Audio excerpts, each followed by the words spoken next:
Well, welcome. As we're going to get started, we're going to really focus on interviewing. 2009 for most of us was a difficult year in more ways than one.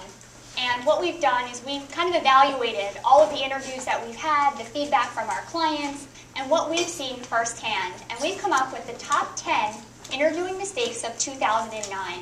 So we're hoping as each of you are wiping the slate clean to head into a fresh 2010, that hopefully some of these mistakes won't happen again. So without further ado, our top 10. Number 10, arrival time. This can be a pretty big misconception of exactly when to arrive. Unfortunately, you can be too early, and arriving just on time, well, you might as well be late. So I guess our rule of thumb would be 15 minutes at the reception desk ahead of the interview would be a safe call. Number 9, the all-important cell phone. You think you turn it off and it accidentally bumps back on in your pocket or in your briefcase.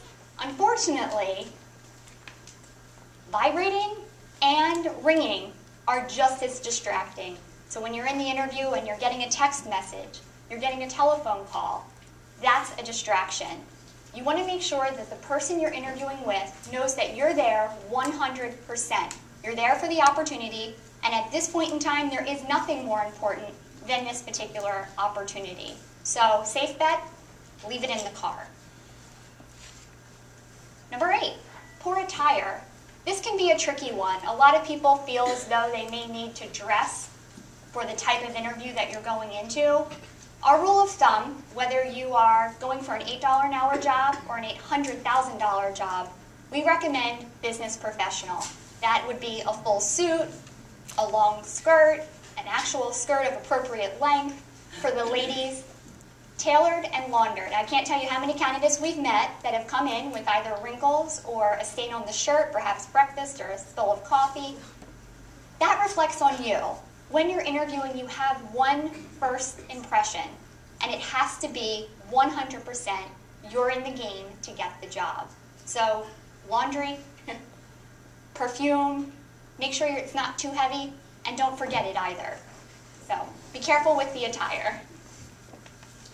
Number 7, the all-important vague answers. And this actually can happen for 2 reasons. We often have candidates that simply don't understand the question, so they're kind of dancing around an answer, thinking they're answering it, and everyone, oh, okay, yeah, and they have no idea. So if you're not sure what the question is, don't be afraid to ask the interviewer, would you mind rephrasing that? That way you know that you're one shot for that first impression. You're answering that interview question properly. Also, whether you understand the question, maybe you don't know or you don't feel you have a good answer.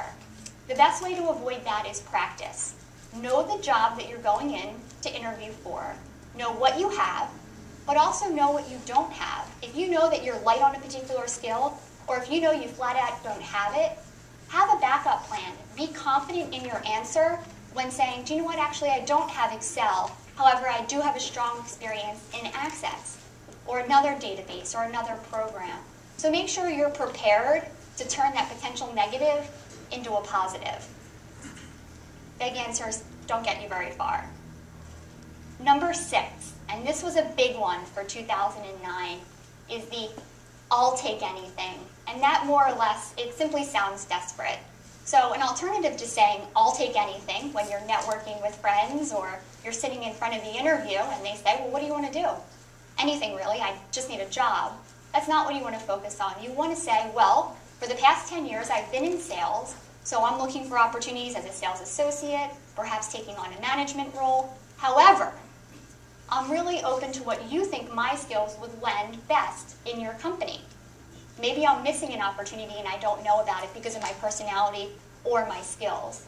You're open-ending that with I will take anything, but you're not saying it. So that's really the best way when you're looking to find an opportunity, especially if you're going to be speaking with recruiters. Please don't tell them I'll take anything because they're not going to think about it. They're going to say, okay, and move on. Let them know what you can do and leave it open-ended at the end. Number 5, the all-important being negative.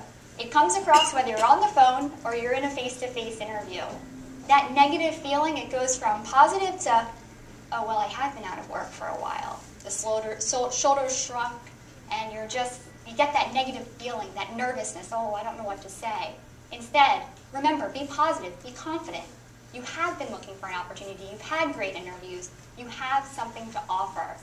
So if you anticipate there's going to be a negative in your interview, be ready with a positive spin answer. And this really is going to be important for heading in, we're in 2010, but moving forward.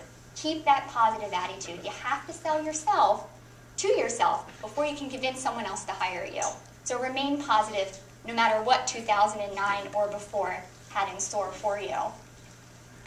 Number 4, the follow-up.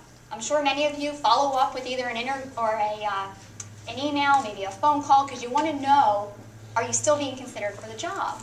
But what most people forget is you don't send an email to say, thank you for your time. I'm really interested because I'm a fit for X, Y, and Z.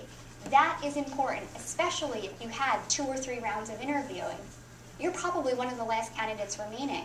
That follow-up interview could mean getting the job and not getting the job. So make sure you're putting together a well-crafted email or a follow-up phone call, handwritten message, because you want to show that initiative that you are truly right for that opportunity. So don't miss out.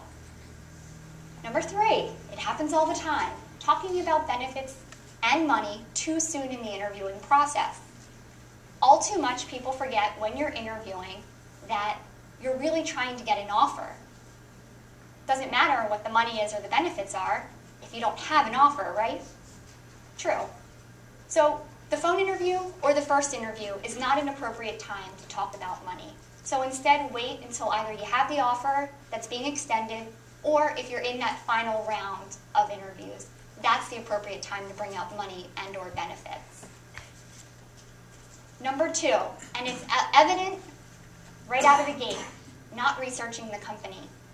You think you're prepared, you checked out the website, but you just realized you asked a question that's right on the home page. Oh, you shot yourself in the foot on that one, because if you looked at the website, there's the answer. Make an educated research process before you go into the interview. Know what the position you're interviewing for is and how it's going to impact the company. Ask an intriguing question. That's going to set you apart from someone else that may have just perused the website before heading into that interview. So spend that extra time. It will go the extra mile, especially when you receive the interview. And number 1, lack of confidence. You have to have confidence. You have to believe in yourself to believe that you can get the job. And again, it is evident. So please, be happy. If you're on a phone interview, stand up, smile, be happy that you have the call. That will 100%, without a doubt, come through over the telephone. You don't think it will, but it works. So, and when you're in the interview itself, good eye contact. Be confident, be proud of yourself. You've gotten that far. And that's my advice for heading into 2010. So, trying to avoid these mistakes, we've given you a little outline for you to take back with you. Contemplate. Feel free to ask our experts on any of the interviewing questions you may have. Perhaps there's hurdles we haven't even mentioned here, but these are the most common that we've seen throughout 2009.